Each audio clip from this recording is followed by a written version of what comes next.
trabajo en la legislatura es de contexto nacional. Y me llamó la atención, doctor, buenos días, usted pidió un informe de los resultados del Plan FENI y usted posteaba aquello, o sea, parece bonito escuchar la palabra, pero los resultados son los que evidencian las realidades. Buenos días, doctor, gracias por acompañarnos. En Radio Soberana, un saludo a todos los hermanos de la provincia de Los Ríos. Efectivamente, habíamos solicitado información en el marco de nuestro trabajo como vicepresidente de la Comisión de Seguridad de la Asamblea Nacional, permanente información que se solicita a la policía. Habíamos tenido una información que realmente nos espeluzna sobre la base de los homicidios intencionales que existen en el país.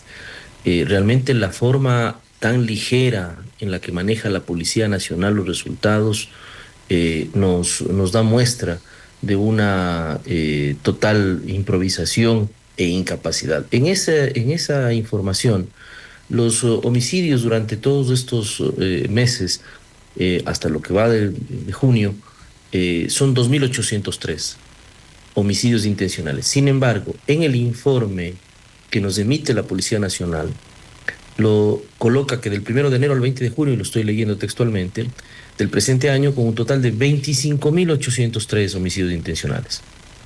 Y lo pone 2 veces, y en las conclusiones lo vuelve a poner. Esto lamentablemente nos muestra la forma irresponsable en la que la Policía Nacional está manejando la información.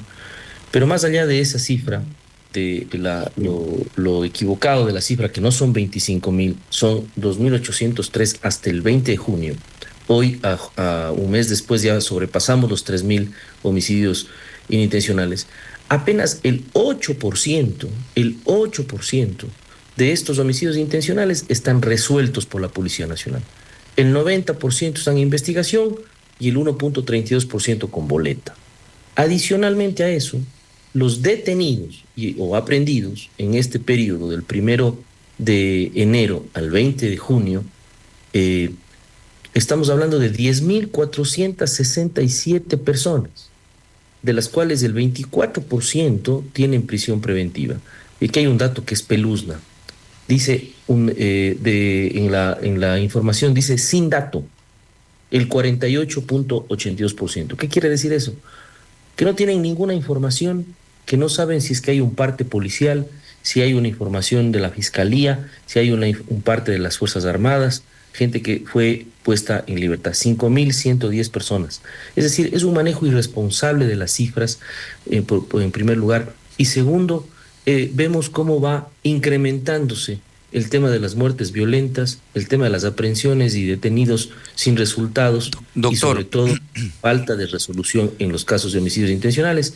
Es extremadamente grave lo que pasa en el país. Doctor, usted en varios medios y en entrevistas ha expresado esto de los 25.000 homicidios. Sin embargo, hay criterios o hay publicaciones que dice que fue un error de tipeo de la policía y que realmente los que se han registrado son 3.032 homicidios intencionales en Ecuador y no 25.000 como afirma usted. ¿La policía de pronto ya le envió algún comunicado aclarando que hubo ese error o no? No, en absoluto, no he recibido absolutamente ninguna información. Yo lo he puesto en mis redes sociales, eso es lo que establece el informe suscrito, y le digo por quiénes. Dice, elaborado por la analista estadística de la Dirección General de Inteligencia, Viviana Andagaña Peña, cabo segundo de policía, y revisado por el capitán de policía, analista de información, David Zópalo Romero. Lo tengo con todas las firmas y con todos los datos entregados. Y la Policía Nacional no se ha tomado la delicadeza de poder rectificar esta información, de indicar, porque aquí tenemos una pregunta. Si en 2 partes del documento consta 25.000 homicidios, consta en la motivación y consta en las conclusiones. ¿Quién me dice a mí que lo que no está mal es el cuadro que nos ponen con 2.800 o 3.000, ahora ya a la fecha 3.000 homicidios?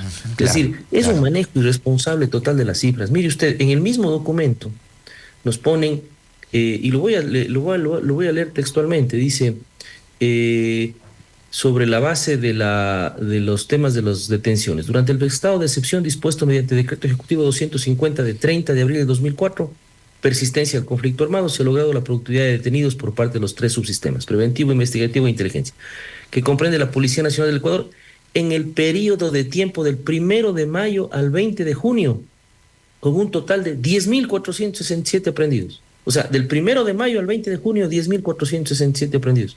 No es del 1 de mayo, es 1 de enero. Claro. Es decir, O sea, es una forma irresponsable de hay entregar la incoherencias. información. ¿Cómo Con es? esa data Claro. le pasan a la ministra del Interior, porque además de esta información fue suscrita por el comandante de la policía, enviada a la ministra del Interior, y la ministra del Interior enviada a nuestra comisión. Con esa data, la ministra del Interior toma decisiones para el manejo de administración pública en seguridad ciudadana.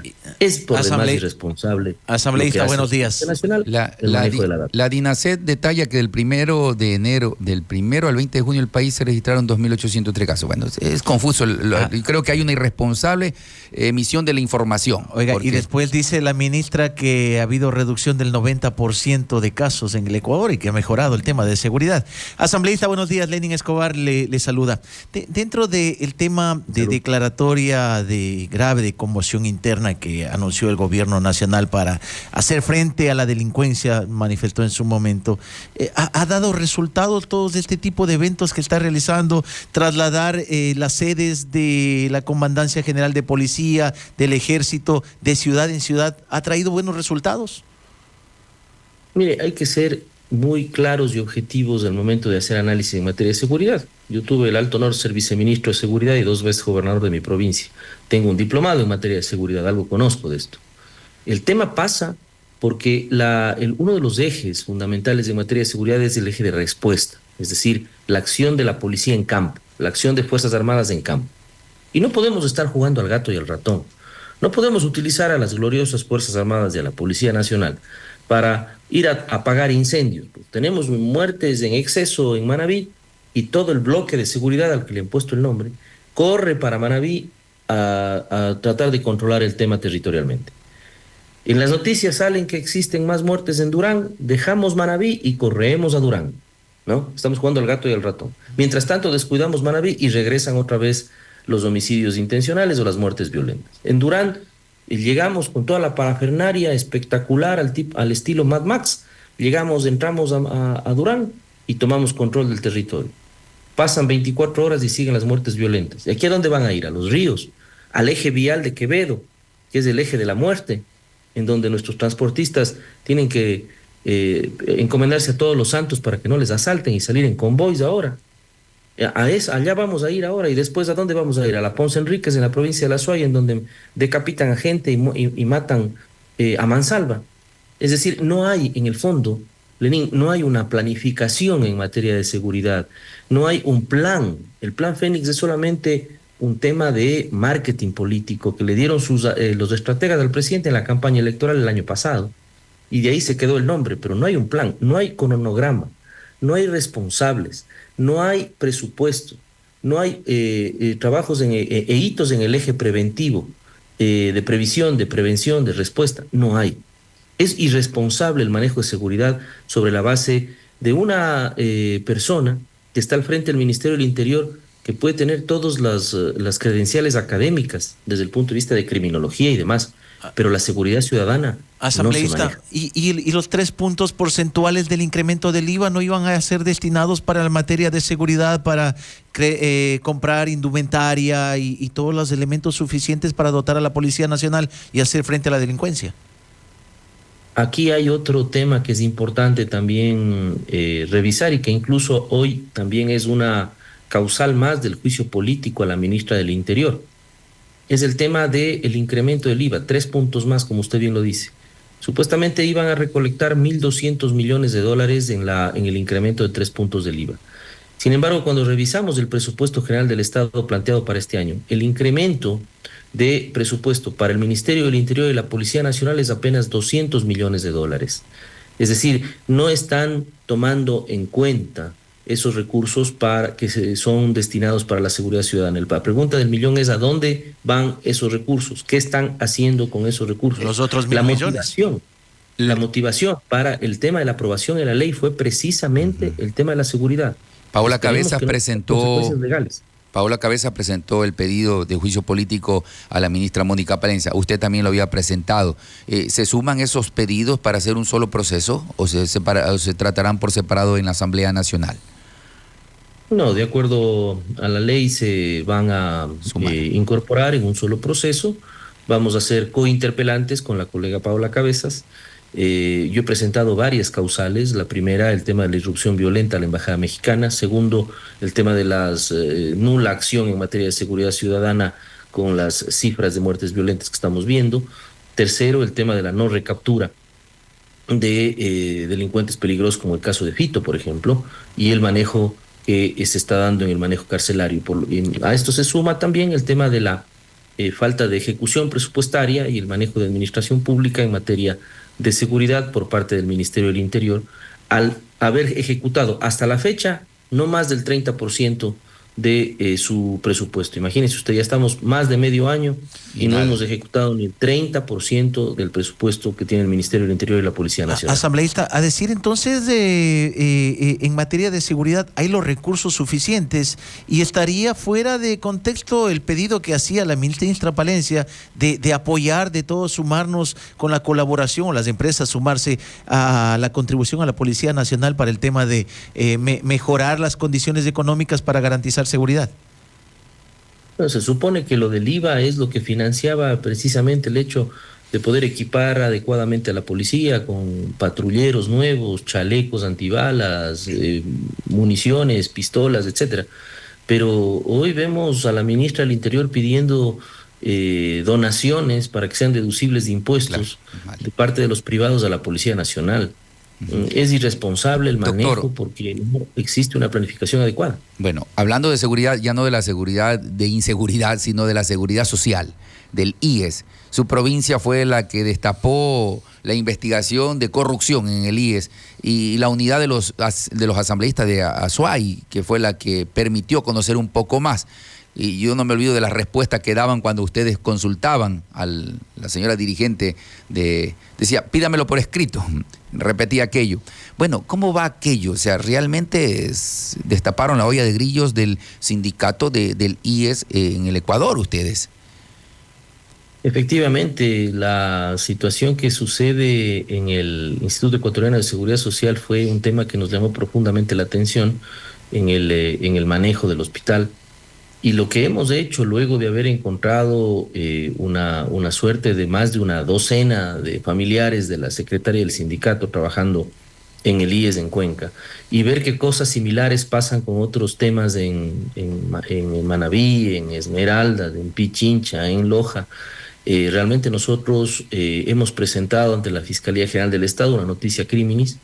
Hay varios impulsos fiscales ya que está haciendo la Fiscalía en relación a la investigación sobre el tema de tráfico de influencias, sobre el tema de enriquecimiento ilícito y otros temas más que nos llama profundamente la atención. Cómo una persona con un sueldo de $1,295 al mes puede tener tantos patrimonios en diferentes ciudades del país, su familia de igual forma, el manejo de un hotel que está a nombre de la Confederación, pero que antes fue del esposo de la señora y hoy administrado por el hijo de la secretaria del sindicato. Es decir, todos esos temas hemos puesto en conocimiento de la Fiscalía.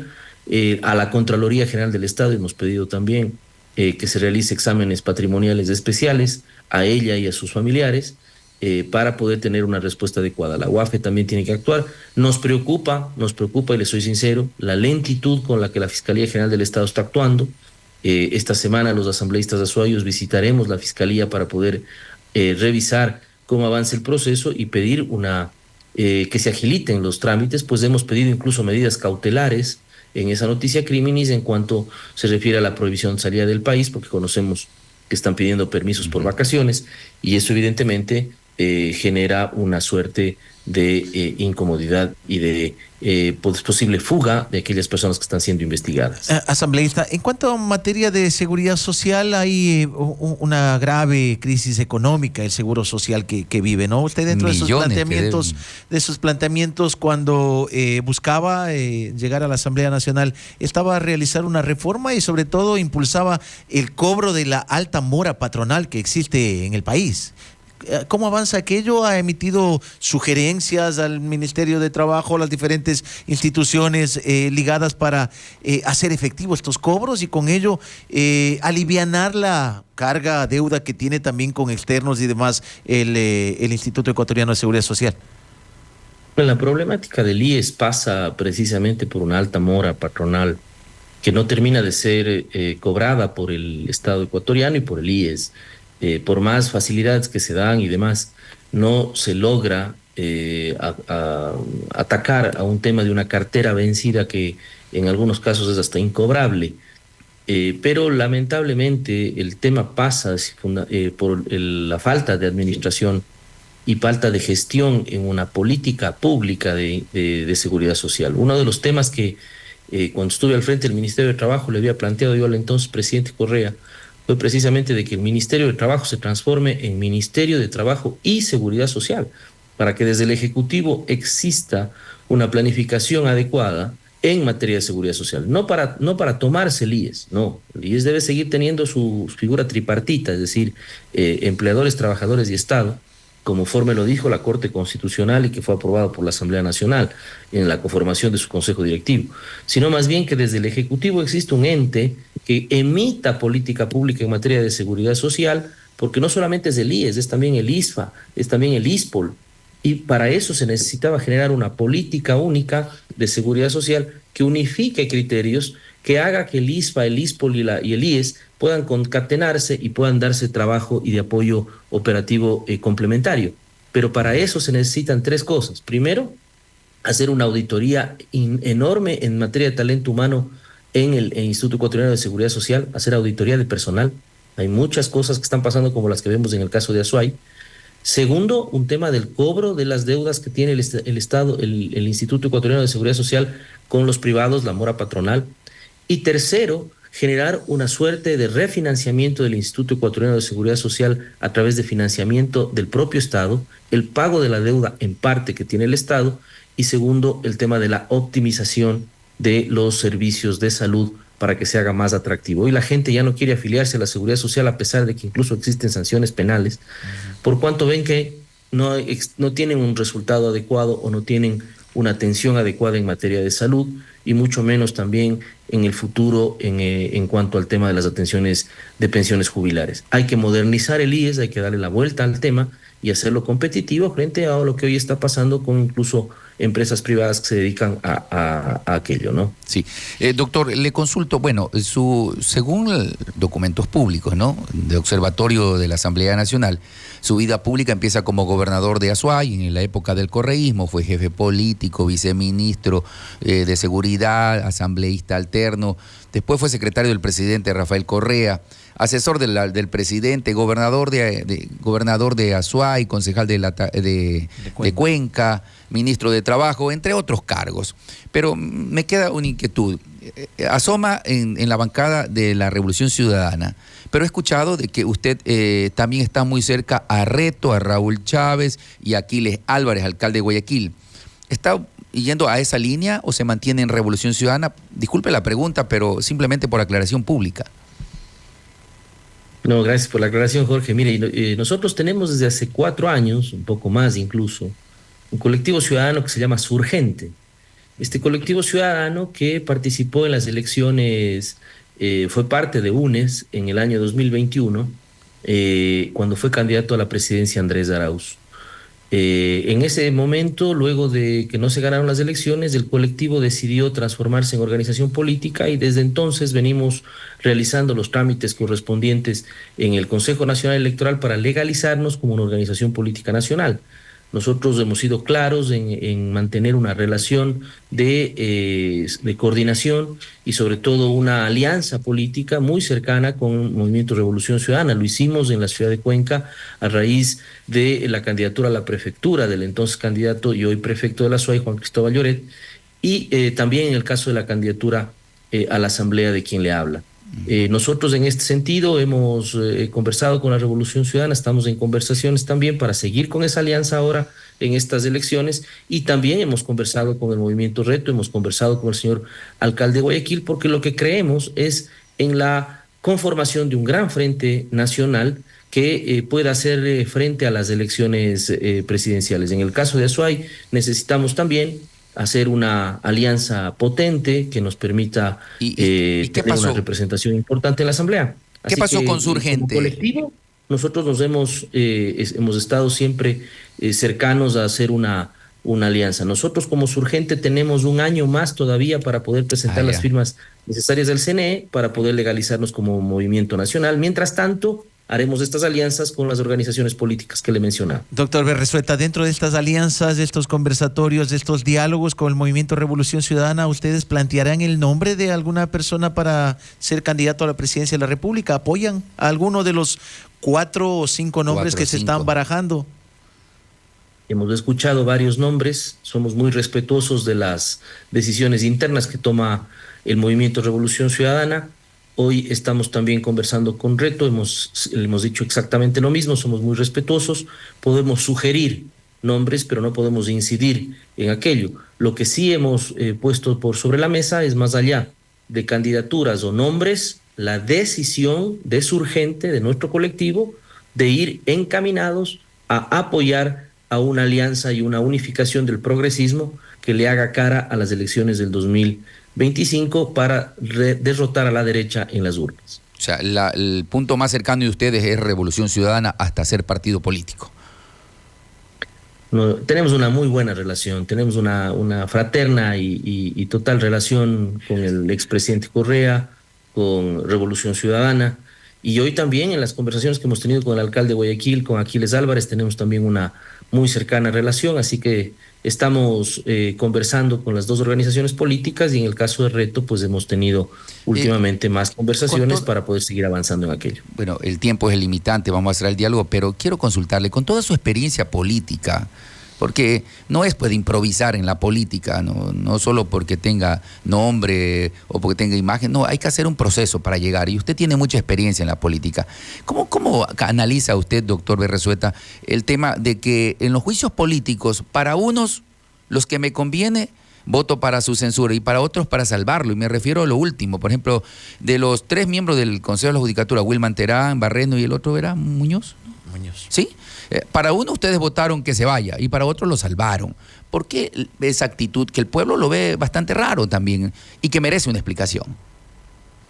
Sobre la base, Jorge, de un análisis eminentemente jurídico, dentro de la Asamblea Nacional existen normativas que deben ser respetadas en el procedimiento parlamentario de la sustanciación de los procesos de juicio político. Cuando usted presenta un juicio político donde está siendo acusado más de una persona, es decir, hay pluralidad de interpelados, la ley es clara, tiene que interponerse la individualización de cada acusación a cada uno de los interpelados. Usted no puede poner a 3 personas y decir a los 3 les acuso de lo mismo, no puede, la ley le impide. Y luego cuando presenta la prueba, tiene que hacer una prueba, una exhibición de prueba individualizada también por cada uno. Aquí pasó todo lo contrario en el caso del señor Muñoz, del señor Terán y de la señora Barreno. Lamentablemente, pero fundamentalmente en el caso de Terán y en el caso de Barreno, no se individualizaron y se pusieron todo en combo, como se diría vulgarmente. En ese sentido, nosotros hemos hecho un análisis muy claro al tema y hemos evitado que se cometa una ilegalidad, y nuestra posición ha sido de abstenernos en una votación que a todas luces fue de un proceso de juicio político que fue mal llevado. No estuvo bien sustanciado, el interpelante no pudo sostener el tema de la prueba, no la planteó y no la defendió adecuadamente en el procedimiento, y tampoco lo hizo luego en el Pleno de la Asamblea Nacional, y por eso nuestra posición. Última pregunta. Godoy fue nombrado del Consejo de Participación Ciudadana bajo la unidad de criterios de ADN y Revolución Ciudadana. Es lo que se comenta, pero ¿cuál es la realidad? Porque la Liga Azul funcionó en Participación Ciudadana, y el voto del que está cercano al gobierno fue abstención, y dicen, no, se unieron los de la Liga Azul con el gobierno. Pero ¿cuál es la realidad a su criterio? Mire, yo le puedo decir con absoluta franqueza, Jorge, yo he podido estar revisando algunos temas de lo que sucedió en el Consejo de la Judicatura, y no existe ninguna cercanía del señor Godoy con el bloque de la Revolución Ciudadana o con la Revolución Ciudadana. No existe ningún tipo de acercamiento. Lo que sí existió fue el planteamiento de una reconsideración que se dio dentro del Consejo de la Judicatura, una reconsideración que es absolutamente legal en procedimiento parlamentario. Luego de de una votación se puede pedir la reconsideración hasta en la siguiente sesión. Eso fue lo que se hizo, y los vocales, consejeros del Consejo de Participación, tomaron la decisión de votar por el señor Godoy, pero ningún acuerdo, ningún pacto y mucho menos ningún acercamiento del señor Godoy con la Revolución Ciudadana, y nosotros ningún pacto con el gobierno. No podríamos nosotros hacer ningún acuerdo con un gobierno al que no se le puede creer ni lo que está parado. Doctor, gracias por acompañarnos. Importante diálogo con usted, que lo han escuchado en toda la región centro-costa ecuatoriana, Los Ríos, Manabí, Guayas, Bolívar y Cotopaxi a través de Soberana. Un buen día para usted. Jorge, muchas gracias y un abrazo enorme a todos nuestros hermanos de la provincia de Los Ríos. Un placer haber estado en su programa. Bien, nos acompañó el doctor Leonardo Berrezueta Carrión, asambleísta de Azuay. Importante el diálogo con él porque nos permitió conocer algunas novedades que tienen que ver a su trabajo en la Asamblea Nacional. Muy claro, ¿no? Sí. Muy claro y con mucha experiencia, mucha tranquilidad también. 8 de la mañana con 4 minutos, 8 con 4, y para finalizar el comunicado.